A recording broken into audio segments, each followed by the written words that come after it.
우리 좌우에 계신 분들 한번 서로 인사 나누겠습니다. 좋은 교회로 만들어 갑시다. 좋은 교회로 만들어 갑시다. 좋은 교회로 만들어 가기 위해서는 가장 먼저 우리가 오늘 찬양 고백처럼 기쁨으로 이 얼굴에 스마일로 우리 서로 반겨주고 맞이해주면 좋겠습니다. 다시 한번 서로 웃는 모습으로 우리 인사할까요? 좋은 교회로 만들어 갑시다. 우리 한번 웃으면서 인사하겠습니다. 기도하겠습니다. 하나님 아버지 감사합니다. 기쁨으로 여호와를 찬양합니다. 기쁨으로 여호와를 섬기며 예배드립니다. 이 예배 가운데 성령여 임재하시고 자정하여 주시옵소서. 하늘로부터 오는 충만한 기쁨이 이 강단으로부터 흘러넘치게 하여 주시옵소서. 이 기쁨을 돌아가서 가정에서 승리케 하여 주시고 세상과 사업장과 직장에서 승리할 수 있는 한 주가 되어지게 하여 주시옵소서. 말씀 듣겠사오니 이 생명의 말씀이 우리 좋은 마음밭에 뿌려짐으로 말미암아 30배, 60배, 100배의 결실을 맺게 부족함이 없도록 인도하여 주시옵소서. 예배를 주님 홀로 영광 받아주시기를 원하며 예수 그리스도의 이름으로 기도드리옵나이다. 아멘. 오늘 본문 말씀의 배경은 초막절입니다.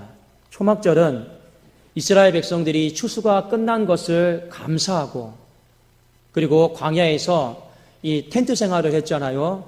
하나님께서 광야에서 방랑하던 시절에 우리를 버리지 아니하시고 지켜주신 것을 그 은혜를 기억하면서 보냈던 절기가 바로 초막절입니다. 이스라엘 백성들이 이 초막절을 7일 동안 지켰는데 이 축제 기간에 한 가지 의식이 있었습니다. 어떤 의식이 있었냐면 성전에서 실로암 목까지 가서 이 열을 지어가지고 이 의식이 있었는데 그게 뭐냐면 가서 물을 기르는 거예요. 그 물을 길러서 제사장이 제단에 뿌렸습니다. 이 초막절에 이 물을 기르는 이 의식이 행해진 것은 나름대로 중요한 의미가 있습니다. 그것은 뭐냐면 이스라엘 백성들이 광야 생활하면서 제일 불평 많이 하고 힘들었던 문제가 무엇이었냐면 물이었습니다. 목마름의 문제. 그리고 이 초막절은 추수와도 관련이 되어 있잖아요. 농경 시대 때 가장 풍성한 소출을 맺기 위해서는 무엇이 필요합니까? 물이 필요하잖아요. 그러니까 이 초막절 의식 때 이사야 12장 3절을 항상 낭송을 했는데 그러므로 너희가 기쁨으로 구원의 우물들을 기르리로다. 이 말씀을 낭송하면서 초막절 마지막 날을 보냈습니다. 예수님이 이 광경을 보시면서 명절 끝날에 오늘 뭐라고 말씀을 하셨냐면 이 구원의 우물이 생수의 근원이 바로 나다. 이 말씀을 하시면서 요한복음 7장에 누구든지 목마르거든 내게로 와서 마시라 이 설교를 하셨습니다. 그래서 오늘 예수님만큼 제가 설교를 할 수 있는 것은 아니지만 목마르거든 이 말씀의 주제를 가지고 여러분들과 함께 은혜를 나누고자 합니다. 여러분, 육체가 목이 마를 때 우리는 무엇을 찾습니까? 물을 찾죠. 사람의 몸에는 기본적으로 70%의 수분이 유지가 되어야지만이 목마름을 느끼지 않습니다. 이 물이 빠지게 되면 이 갈증이 심해지는 것이죠. 그래서 사람은 다 알고 있어요. 육체의 목마름을 채울 수 있는 방법은 물이다. 그런데 사람은 보이지 않게 영혼의 목마름이 있고 이 마음의 목마름이 있습니다. 이 영혼의 목마름과 마음의 목마름은 물로 채워지는 것이 아니죠. 어떻게 채워야 됩니까? 성경에 보면 이 세상 사람들이 그 육체와 이 마음과 영혼의 목마름을 채우는 방법들이 나와 있는데 그게 무엇이냐면 요한일서 2장 16절에 보면 정확하게 세 개가 나와 있습니다. 이것은 믿는 사람이든지 믿지 않는 사람이든지 이 방법으로 목마름을 채운다라고 하는 것을 성경은 가르쳐주고 있어요. 이는 세상에 있는 모든 것이 육신의 정욕과 안목의 정욕과 이생의 자랑이니 다 아버지께로부터 온 것이 아니요 세상으로부터 온 것이라. 세상 사람들이 목마름을 채우는 방법이 첫 번째가 육신의 정욕입니다. 뭡니까? 쾌락적인 삶을 사는 것이죠. 두 번째가 안목의 정욕입니다. 눈에 보이는 업적, 성취, 자기 만족 이것을 통해서 나름대로 만족하려고 하는 삶을 살아가고 있습니다. 마지막 세 번째 이생의 자랑이 무엇입니까? 이 이생의 자랑이다라고 하는 것은 돈입니다. 재물의 자랑입니다. 이 돈과 쾌락과 어떤 업적, 성취 이런 것들로 목마름을 채우려고 하는데 이게 채워집니까? 안 채워집니까? 안 채워집니다. 왜 안 채워지냐면 오늘 요한일서 2장 16절 마지막에 보면 이는 아버지께로부터 온 것이 아니고 세상으로부터 왔기 때문에 그렇습니다. 여러분 꼭 기억하셔야 돼요. 세상으로부터 온 것은 아무리 좋은 것을 내가 채운다 할지라도 시간이 지나면 채워지지 않습니다. 왜 그러냐? 다 썩기 때문에 그렇습니다. 어떤 한 사람이 단칸방에 살았습니다. 화장실이 밖에 있어요. 겨울에 추우니까 얼마나 불편합니까? 간절하게 하나님 앞에 기도했습니다. 하나님이여, 화장실이 집 안에 있는 곳으로 이사하게 하여 주옵소서. 아파트로 이사했어요. 아파트로 이사하니까 어떤 문제가 생깁니까? 자녀와 아침에 출근길에 바쁜데 이 화장실 문제로 전쟁이 벌어지는 거예요. 이게 기도하는 거죠. 하나님이여, 화장실이 2개 있는 곳으로 나를 보내어 주시옵소서. 화장실이 2개 있는 곳으로 보내줬습니다. 나중에 또 어떤 마음이 생깁니까? 정원이 있는 곳으로 나를 보내주십시오. 인간의 욕심이요, 끝이 없어요. 이것이 우리에게 말하는 바가 무엇입니까? 아무리 좋은 곳으로 채운다 할지라도 세상으로부터 오는 것은 시간이 지나면, 한 달이 지나면요, 다 그게 그거예요. 채워지지가 않습니다. 왜 그러냐? 바로 세상으로부터 온 모든 것은 썩어지기 때문에 그렇습니다. 그런데 성경은 우리에게 무엇을 말씀하고 있습니까? 안 썩어지는 것이 있다. 썩지 않는 것이 있다. 그게 뭡니까? 아버지께로부터 온 것은 절대로 썩지 않고 영원히 우리의 목마름을 채워줄 수 있다는 것입니다.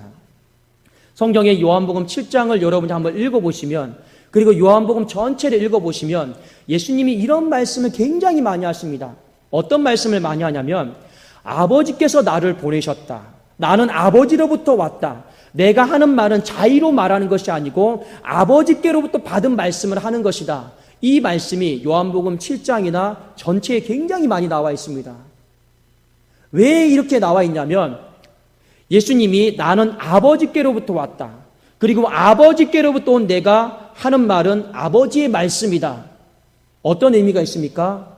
이 하나님의 말씀은 세상으로부터 온 것과 다르게 썩지 않는다라는 것입니다. 그리고 우리에게 도전하는 메시지가 무엇입니까? 인생의 목마름은 아버지께로부터 온 이 말씀으로 채워야 된다는 것을 저와 여러분들에게 전해주고 있는 말씀인 줄로 믿습니다. 그래도 여러분의 인생을 살아가면서 목마름이 있을 때 우리는 세상으로부터 온 것이 아니라 아버지께로부터 온 하나님의 말씀을 더 가까이 할 수 있기를 주의 이름으로 축원합니다.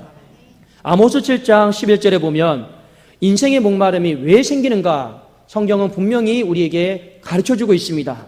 제가 한번 읽어드릴게요. 주 여호와의 말씀이니라. 보라, 날이 이를지라 내가 기근을 땅에 보내리니 양식이 없어 주림이 아니며 물이 없어 가람이 아니요 여호와의 말씀을 듣지 못한 기갈이라. 기갈이 뭡니까? 배고픔과 목마름입니다. 인생의 배고픔과 목마름이 왜 생겼습니까? 여호와의 말씀을 듣지 못했기 때문에. 하나님의 말씀으로 목마름이 채워진다는 것은 구약이나 신약이나 변함없는 진리입니다. 왜 하나님의 말씀만 목마름이 채워집니까? 이유가 있어요. 하나님의 말씀은 썩지 않아요. 하나님의 말씀은 찌꺼기가 없어요. 제가 몇 구절 더 읽어드리겠습니다. 시편 12편 1절에 보면 여호와의 말씀은 순결하여 흙도가니에 7번 단련한 은 같도다. 찌꺼기가 없는 거예요. 찌꺼기가 없으니까 그대로 잘만 받아들이면 우리 안에 채워집니다. 베드로전서 1장 23절에 보면 너희가 거듭난 것은 썩어질 씨로 된 것이 아니요 썩지 아니할 씨로 된 것이니 이는 살아있고 항상 있는 하나님의 말씀으로 되었느니라. 성경이 하나님의 말씀에 대해 뭐라고 가르쳐주고 있습니까? 썩지 않는다. 썩지 않고 순결하니까 우리의 마음속에 영혼에 들어오게 되면 채워집니까? 안 채워집니까? 채워진다라고 하는 것을 여러분 믿을 수 있기를 주의 이름으로 축원합니다. 광야에 있어도 하나님의 말씀이 나를 사로잡고 있으면 우리가 광야의 외로움 때문에 허덕일까요? 아니죠. 광야에 있다 할지라도 하나님의 말씀이 나를 사로잡고 있으면 우리는 광야의 행복함과 즐거움을 누리게 될 줄로 믿습니다.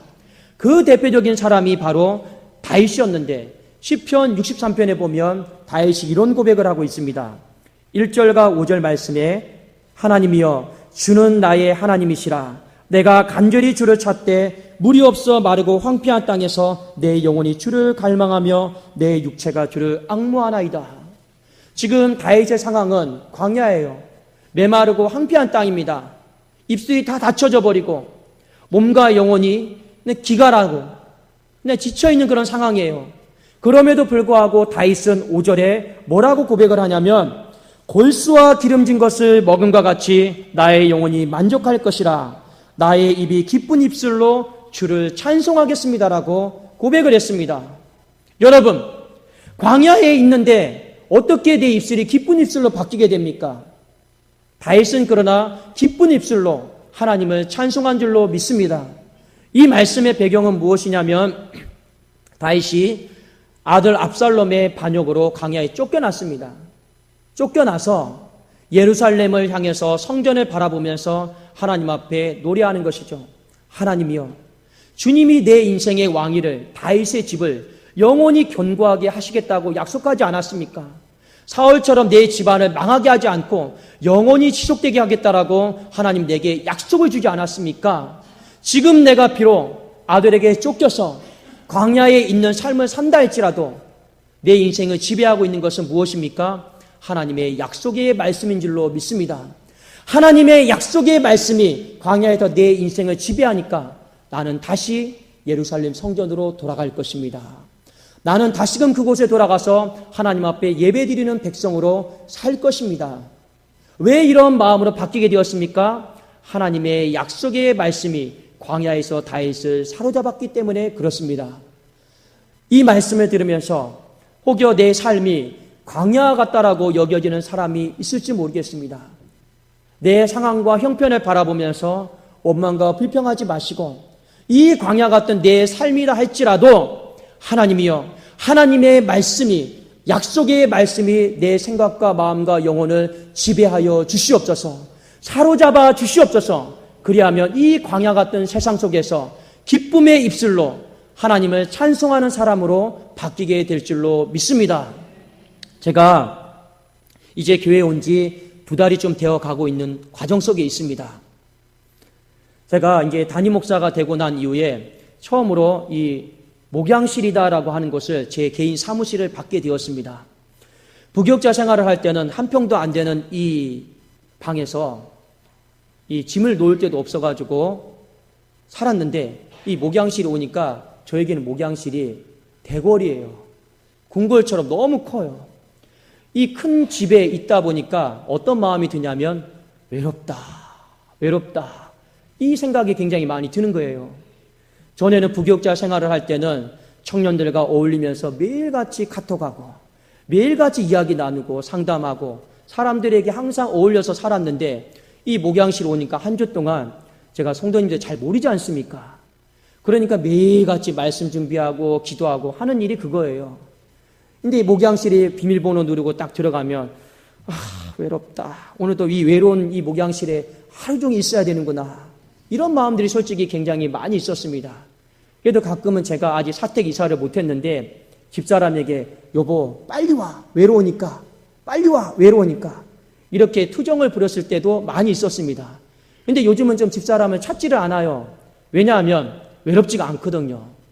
왜 외롭지가 않냐면 한 달 정도 계속 말씀에 휩싸여 있고 한 달 정도 계속 이 목양실 안에서 말씀에 사로잡혀 있다 보니까 이제는 하나님이 나와 함께 계시는구나. 말씀 가운데 하나님이 목양실을 주관하고 계시는구나. 이 하나님의 임재와 역사가 너무 강렬하게 느껴지는 거예요.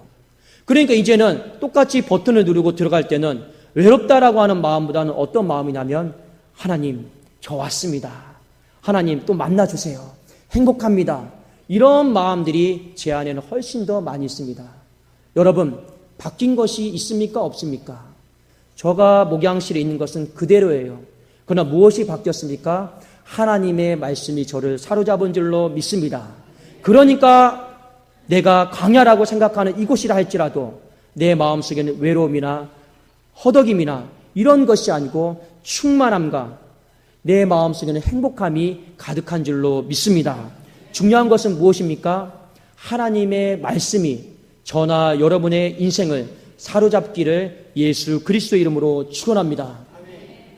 중요한 것은 우리가 하나님의 말씀, 아버지께로부터 온 말씀을 가지고 내 인생의 목마름을 채우며 살아가는 거, 이러면 인생이 아무 문제가 없는데, 많은 사람들이 의외로 하나님 말씀, 아버지께로부터 온 말씀을 통해서 목마름을 채우는 것이 아니라 세상으로부터 온 것을 통해서 목마름을 채우려고 하는 사람들이 많이 있다라고 하는 것입니다.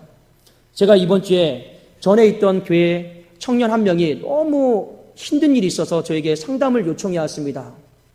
어떤 상담을 요청해 왔냐면, 목사님, 가을이 됐는데 외로움을 견딜 수가 없어요.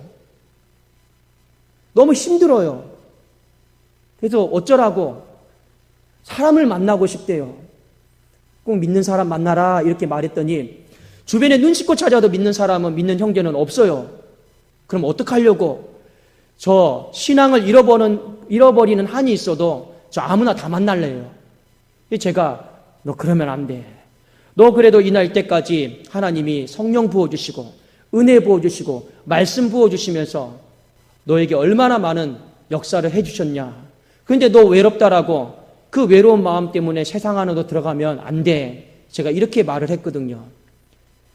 이 청년이, 목사님 알겠습니다, 잘 들을게요, 이렇게 했을까요? 어떻게 했을까요? 뭐라고 얘기하냐면, 이제 목사님 말씀 잘 안 들리는데요. 그리고 이제 자기 갈 길 가겠다라는 거예요. 마음이 너무너무 아팠습니다. 왜 잘 먹고 잘 살아라. 여러분, 이것이 한 청년만의 이야기겠습니까? 아니에요. 우리도 믿음 생활하고 있지만 알게 모르게 하나님 말씀 안에서 내 목마름을 채우는 사람이 있는 반면에, 알게 모르게 저 문 열고 나서면 쾌락과 돈과 어떤 물질과 어떤 업적과 이 눈에 보이는 것으로 목마름을 채우기 위해서 우리는 많이 애를 쓰고 있습니까? 본문 말씀 18절에 보면 예수님과 대화를 하고 있는 유대인들이 이렇게 이야기를 합니다. 너희들이 목마름을 채우는 방법이 틀렸다. 유대인들은 자기 영광을 구하면서 목마름을 채우려고 했습니다. 그러니까 예수님이 딱 보니까 가짜인 거예요. 껍데기를 가지고 목마름을 채우는 거예요. 유대인들, 나는 아브라함의 혈통이다. 그것으로 나는 만족한다. 그리고 나는 하나님의 말씀을 너희들보다 더 많이 알고 있다. 나는 성경을 다 알고 있는 사람이다. 그런데 예수님이 보니까 실제로 말씀대로 살아가는 삶은 없거든요. 보니까 예수님이 뭐라고 말씀하십니까? 너희들 껍데기다. 껍데기, 종교적인 허울만 가지고 인생의 목마름을 영광스럽게 채우려고 하는 걸 보니까 참 마음이 안타깝구나, 이렇게 말씀을 해주셨습니다. 그리고 요한복음 7장에 너희들 그렇게 살면 안 돼. 인생의 목마름을 그렇게 껍데기로 허울로 채우면서 살아가면 안 돼. 진정한 목마름은 하나님께로부터 온 말씀, 하나님께로 온 예수 그리스도, 나를 믿음으로, 내가 하는 말을 믿음으로 너희는 목마름을 채워야 돼. 이렇게 말씀하시는 장면이 바로 요한복음 7장에 있는 말씀입니다. 그런데 이 유대인들이 예수님과 대화를 하다가 다 맞는 말씀이거든요. 안 받아들여요. 왜 안 받아들입니까? 이유가 있습니다. 뒤에 나오겠지만 인간의 마음속에는요, 하나님의 말씀을 아멘하고 잘 받아들이는 것 같지만 저 문 열고 나서고 가면 또 여전히 세상으로부터 온 것을 통해서 내 목마름을 채우려고 하는 근본적인 속성들이 있어요. 하나님의 말씀을 거부하고 밀어내려고 하는 속성들이 있어요. 내 마음을 진짜 하나님의 말씀을 스펀지처럼 빨아들이면서 내가 채우려고 하기보다는 밀어내고 세상으로부터 온 것으로 통해서 채우려고 하는 속성들이 있단 말이에요.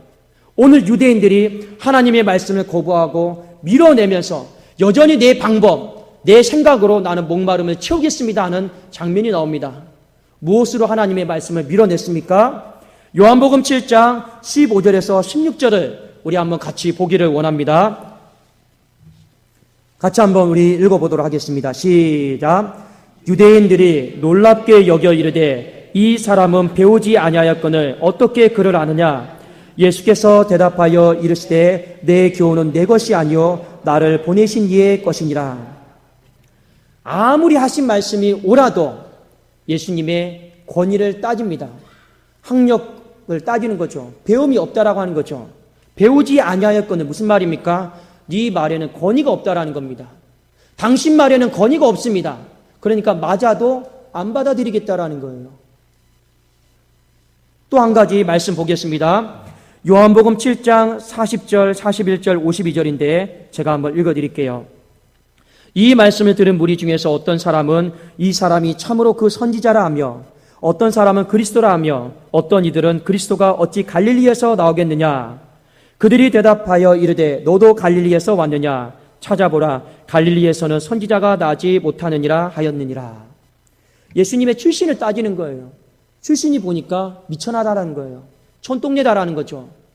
그러면서 예수님의 말씀을 못 받아들이겠다라고 말합니다. 여러분, 갈릴리에서 구약의 요나라고 하는 선지자 아시죠? 그 선지자도 위대한 선지자였습니다.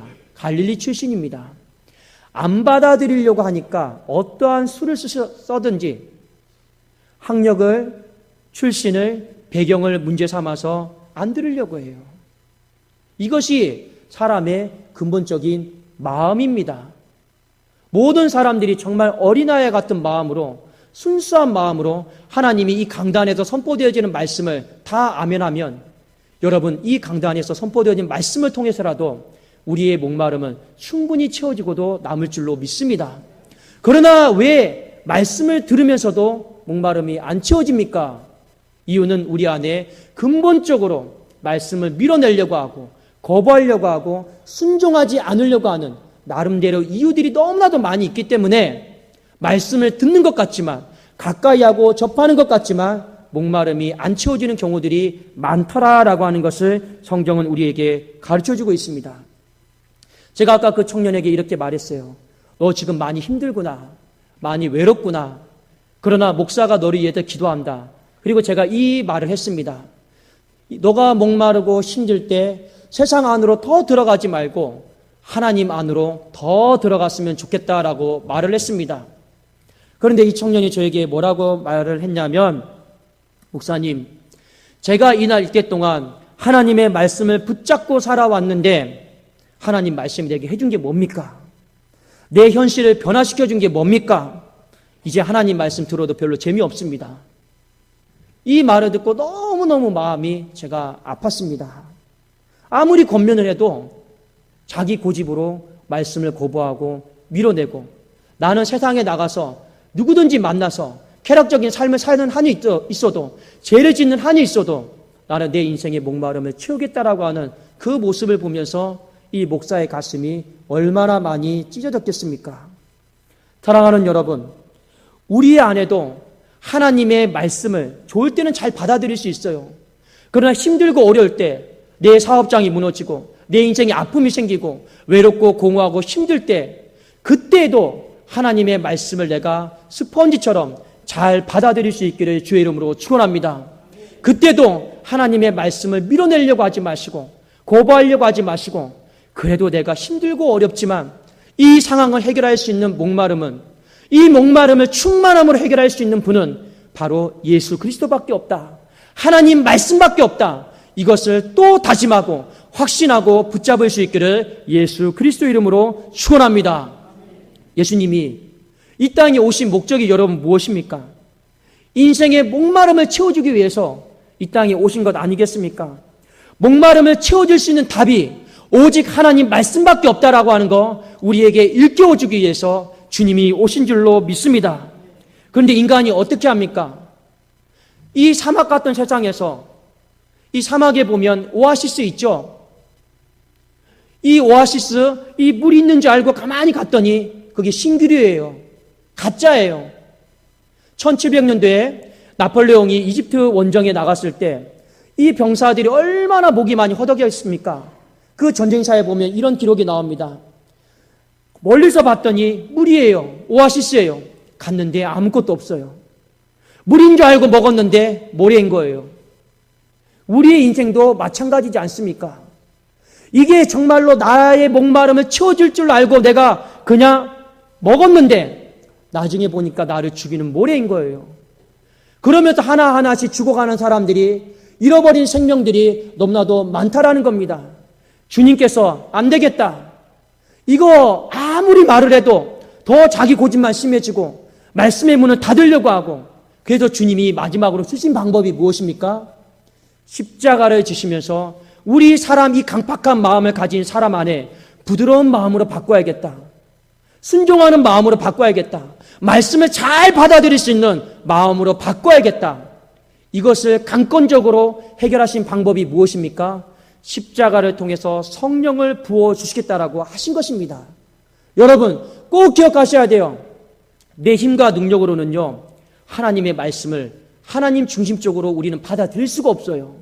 그러나 내 안에 성령이 내주하시면요, 성령께 도움을 구하고 간구하면 내 안에 성령이 하나님의 말씀을 하나님의 말씀대로 하나님 중심적으로 받아들이는데 우리를 도와주십니다.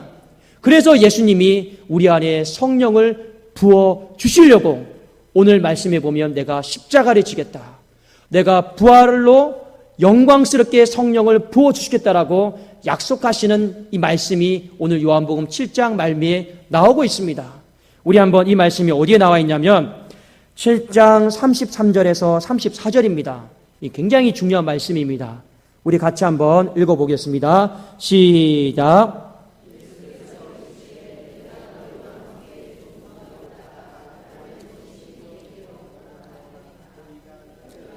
찾아도 만나지 못할 터이요 나 있는 곳에 오지도 못하리라 하시니. 33절 34절 어떤 말씀입니까? 십자가 지시겠다라는 겁니다. 십자가를 예수님이 풀어 쓰신 거죠. 39절에 보면 이는 그를 믿는 자들이 받을 성령을 가리켜 말씀하신 것이라. 예수께서 아직 영광을 받지 아니하셨으므로, 영광을 받지 아니하셨다라고 하는 것은 부활하지 않으셨다라는 겁니다. 십자가를 지시고 부활하셔야지만이 영광을 받으시는 겁니다. 그 영광 속에서 성령이 우리 마음속에 들어오시는 거예요. 성령이 우리 마음속에 들어오시는 방법이 뭐라고요? 십자가와 부활입니다. 십자가와 부활을 믿게 되면 성령이 내 안에 들어오시는 거예요. 성령이 내 안에 들어오시면 어떤 일이 벌어집니까? 이제는 사막의 모래를 물인 줄로 알고 착각하면서 먹질 않아요. 성령이 내 안에 들어오면 하나님의 말씀이 살아있잖아요. 그 말씀이 내 내면 안에서 살아 꿈틀거리게 만드십니다. 성령이 그걸 도와주세요. 성령이 내 안에 들어오시면 믿음은 죽은 것이 아니잖아요. 이 믿음을 살아있는 믿음으로 바꾸어 주실 줄로 믿습니다. 성령이 내 안에 들어오시면 하나님의 말씀이 내 인생 가운데, 삶 가운데 꿈틀꿈틀거리고 역사하는 것을 도와주신다라는 거예요. 이 말씀을 빗대어서 생수의 강이 우리의 삶에 넘치게 하신다라는 말씀입니다. 여러분, 내 힘과 내 능력으로 아무리 살려고 해도 사라지지가 않아요. 그러나 성령이 부어주시면 살리는 영이시기 때문에 내 믿음은 살아있는 믿음으로 살게 될 줄로 믿습니다. 내 믿음은 죽은 믿음이 아니라, 껍데기적인 믿음이 아니라 살아있는 믿음으로 살게 될 줄로 믿습니다. 성령이 내 안에 들어오시면 그 하나님의 말씀이 내 삶과 가정과 교회 가운데 역사가 되는 것을 보게 하신다라는 거예요. 이걸 경험하게 하고 체험하게 하시는 분이 성령님이시거든요. 그러니까 이것을 경험하고 난 다음에 그 다음에 하나님의 말씀을 대할 때 우리의 태도는 어떻겠습니까? 기대가 되잖아요. 와, 또 하나님이 어떻게 내 삶 가운데 역사하실까? 또 어떻게 내 삶 가운데 이 문제를 풀어나가실까? 또 어떻게 이 죽은 문제를 살리는 답으로 내 삶 가운데 허락해 주실까? 기대가 되잖아요. 그러니까 이 성령을 통해서 그 다음에 말씀을 들을 때는 어떻게 듣겠습니까? 간절한 마음으로 들을 수밖에 없는 겁니다. 그렇지 않겠습니까? 정말 저 말씀이 살아있는 말씀으로 내 삶 가운데 또 역사를 하겠구나. 이거 하나만 우리가 생각을 해도 얼마나 말씀 듣는 것이 신나고 감격스럽고 기대가 되겠습니까? 이 모든 것들을 도와주시는 분이 누구이십니까? 바로 성령 하나님이신 줄로 믿습니다. 그래서 성령께서 우리의 목마름을 충만함으로 채워주시겠다라고 말씀하신 것입니다. 오늘 명절 끝날에 예수님께서 왜 이 설교를 하셨을까요? 누구든지 목마른 거든 다 내게로 와서 마시라. 내 배에서 생수의 강이 넘치게 할 것이다. 예수님이 가만히 보니까 이 인생이 사람들이 목마름을 어디로부터 채우고 있습니까? 자꾸만 세상으로부터 채우고 있어요. 육신의 종욕과 안목의 종욕과 이생의 자랑으로 자꾸만 세상으로부터 온 것으로 채우고 있습니다. 그리고 그것 가운데 다 죽어가고 있어요. 껍데기와 홀로만 목마름 채우고 있습니다. 예수님이 탄식하신 거죠. 목마름을 그걸로 채우면 안 돼. 하나님께로부터 온 예수 그리스도, 하나님께로부터 온 말씀을 통해서만이 우리의 목마름은 채울 수 있어. 어렵고 힘들어도, 목말라도, 광야 같은 삶을 산다 할지라도 세상 안으로 더 허덕이며 들어가지 말고 목마른 사슴이 시냇물을 찾기에 갈급함 같이 내 영혼이 주를 찾기에 갈급합니다. 이 마음을 가지고 하나님 말씀 앞에 나갈 수 있기를 예수 그리스도 이름으로 축원합니다. 여러분, 하나님 말씀만이 답이에요. 여러분이 하나님 말씀만이 내 목마름을 충만함으로 채울 수 있다라고 하는 전적인 신뢰를 보내십시오. 그 사람에게만이 말씀을 들을 때 말씀이 살아있고 역사하고 꿈틀거리고 이 생수가 배에서 흘러나게 될 줄로 믿습니다. 이번 한 주를 살아가시면서 어떻게 해서든지 세상 안으로 더 들어가려고 하지 마시고 하나님 안으로, 아버지 말씀 안으로 더 들어갈 수 있기를 주의 이름으로 축원합니다. 그리고 한 가지, 우리는 더 감사하는 것은 무엇이냐면 내 안에는 성령이 계십니다. 여러분, 저는 가끔씩 이런 고백을 많이 해요. 몸이 조금만 아프고 힘들고 하면 제 손을 심장에 올려놓습니다. 그러면 심장 뛰는 소리가 들리잖아요. 아, 살아있구나. 그런데 여러분, 내 손을 심장에 올리면서 또 고백하십시오. 아, 내 안에 성령께서 숨쉬고 계시구나. 내 안에 성령께서 살아계시구나. 그리고 내 안에 성령께서 나를 홀로 내버려 두지 아니하시고 도와주시구나. 이것을 묵상하시면 우리는 됩니다. 목마름이 있고 힘든 일이 있고 성경에 이런 말씀이 있잖아요. 우리 좋아하는 찬양, 이런 찬양 있지 않습니까? 누군가 널 위해 기도하네. 내가 홀로 외로울 때 누군가 널 위해 기도하네. 이 누군가가 누구입니까? 로마서 8장 말씀에 보면 바로 성령이십니다. 나를 홀로 내버려 두지 않고 내 삶 가운데 영원히 동행하시고 내 삶의 목마름을 채워주시려고 늘 밤이나 낮이나 인도해 주시고 도와주시는 성령님께 도움을 구하십시오. 그분이 여러분 안에 살아계셔서 내 목마름을 얼마든지 충만함으로 바꿔주시는데 그분이 탁월하게 우리의 삶을 도와주실 것입니다.